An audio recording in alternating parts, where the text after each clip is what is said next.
We will stand up and we will state clearly that Canada is a sovereign and independent country, that we will protect our integrity as a nation through strength.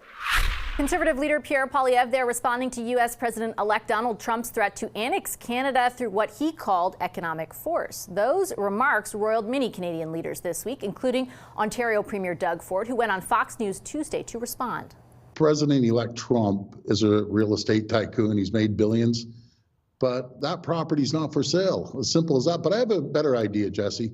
Why don't we create Fortress AmCan and make sure it's the richest, wealthiest, most prosperous jurisdiction in 2 countries anywhere in the world. The premiers are set to meet this week with Prime Minister Justin Trudeau in person to discuss the Canadian response. Then they all head to Washington together next month. Foreign Affairs Minister Melanie Joly is here to talk more about that response. Hi, Minister. Good to see you. Thank you for making the time. You, thank you. Before I ask you more questions about what Canada plans to do, I did want to ask about the Liberal leadership, because you announced late in the week that you had ultimately decided, after reflecting, not to enter the race. Is that, as you said in your statement, solely about kind of this fight against the threat coming from south of the border, or were you worried about your party's prospects? Well, I think that I had to ask myself 2 questions, because I had many meetings with my key organizers, with friends, with my family, and I received a lot of support from across the country. And the first question I had to answer was, am I ready to become the first woman leader of the Liberal Party of Canada? And the answer was yes. And the second question was, am I ready to step away from my responsibilities being the Foreign Minister of Canada at a crucial time between Canada and the US? And the answer actually was no. And I can't do both. So I decided to choose my country, put my country first.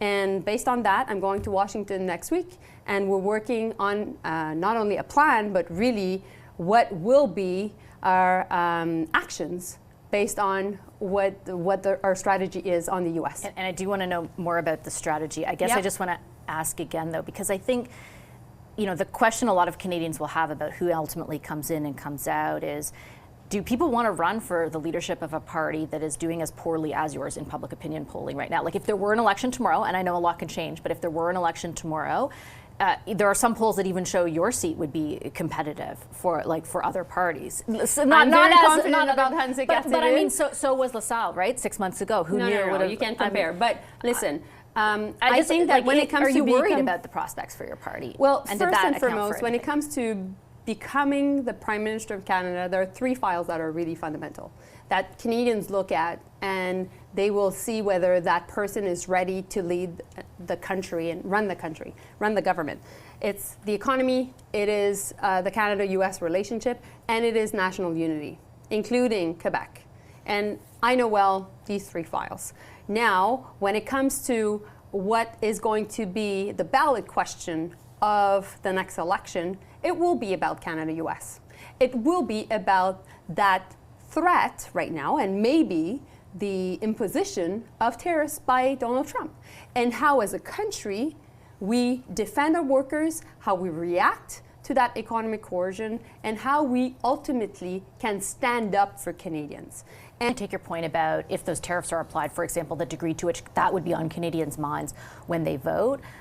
Isn't it possible also that change is the ballot question, given what has just gone on with the Prime Minister, with those 2 by-elections, with public opinion polling? Like, isn't that also possible? Well, there will be change. There will be a new leader, Rashi. So but real change? There will be a real change, and that's the Liberal.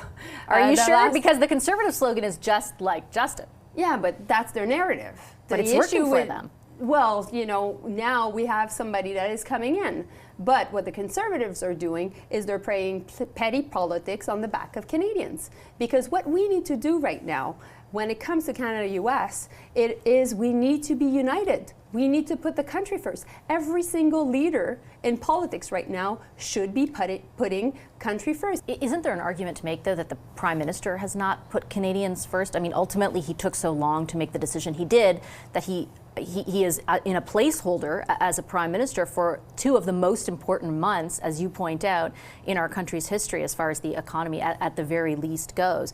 Is your government in a position where they can lead on this file when we know in a few months, or as of March 10th or whatever it ends up being, the prime minister will no longer be in that position? The prime minister took his decision. Now I'm looking forward, and we are leading. And what I'm doing is I will be leading along with Dominic LeBlanc, the Minister of Finance, our reaction to what the Americans will be doing. I'm heading to Washington next week. I've had numerous conversations with incoming secretaries, the Secretary of State, Marco Rubio, the Secretary of Commerce, Howard Lutnick, the Secretary of Energy, Doug Burgum, the Border Czar, Tom Homan, the NSA. I've been in contact with him, Mark Waltz, and I speak to my friend, which is a funny friendship, but Lindsey Graham, pretty much every day. So we're doing the work, I'm doing the work, and I'll continue to do that. So let me ask you, because despite all those efforts, Lindsey Graham's making fun of us on Twitter, or whatever it is, X, joking about the annexation of Canada. Donald Trump's rhetoric, if it has become anything over that period of time, it's much more inflamed. It now includes using economic force to make us the quote-unquote 51st state. If all of those efforts are failing to produce a better outcome for us, why is that the case? Because we have to have a strategy on both sides. That's the reality. And I'm the diplomat in chief of the government of basically of the country. And my job is to have tough discussions with leaders and folks that sometimes I don't agree with, and sometimes is to create also really good working relationships. And that's what I do. So if these tariffs are applied as he has threatened them to be, which we don't know the case, he hasn't announced that, the specifics of it, but he's saying 25%. I was interviewing 6 economists, the top 6 economists, the chief ones for all the big banks the other day. And collectively, they said the hit to the economy, we're looking to the tunes of millions of jobs. You're looking at a 3% contraction and essentially an immediate recession. So it's in that vein, against that backdrop, I ask you about what retaliation would look like. Is your government prepared to cut off supplies of energy, for example, to the United States? What I can tell you is everything is on the table. And that's the conversation we will have, the Prime Minister, Minister LeBlanc, and myself, with the premiers next week. And that's a conversation also I'll take to Republican senators and key Republican decision makers in Washington next week. Because this is indeed a decision that would be taken by President-elect Trump that would have devastating impacts on Canadians. And so for those who are watching us right now, it is important to understand that the threat is real and we're acting on it. And that's why I'm calling every political leader in this country to be on board, because this is not time for division, this is not time for weakness, this is time of strength and unity.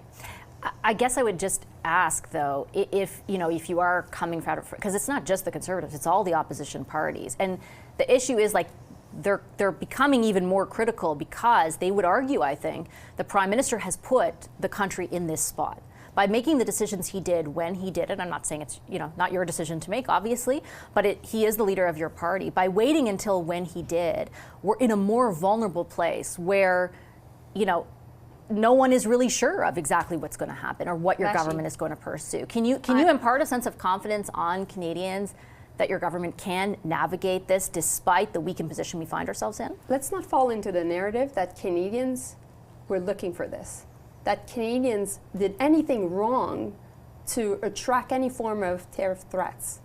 That's a false narrative. No, that's not the narrative. The narrative is, the question is around the Prime Minister's decision and his timing. He had multiple opportunities to do what he did. I've had many conversations with the Foreign Minister of Mexico, with the Foreign Minister of Denmark, with my colleagues in Europe. Trust me, nobody was completely looking forward to everything that President-elect Trump has said since he's been elected. And by the way, he never talked about it during the elections. We're reacting to his new rhetoric. Now, we've gone through Trump 1.0 administration. We've gone through tariffs because he has imposed in the past tariffs on steel and aluminum. We had a strong response at the time. We did a dollar for dollar retaliation package, and we were very specific, very surgical how we were reacting. That's what we'll do. But at the same time, 25% on the entire Canadian economy is extremely important. So that's why we have to put everything on the table. Okay, Minister, I'm going to leave it there. Thank you very much for your time. As always, I appreciate it. Thank you.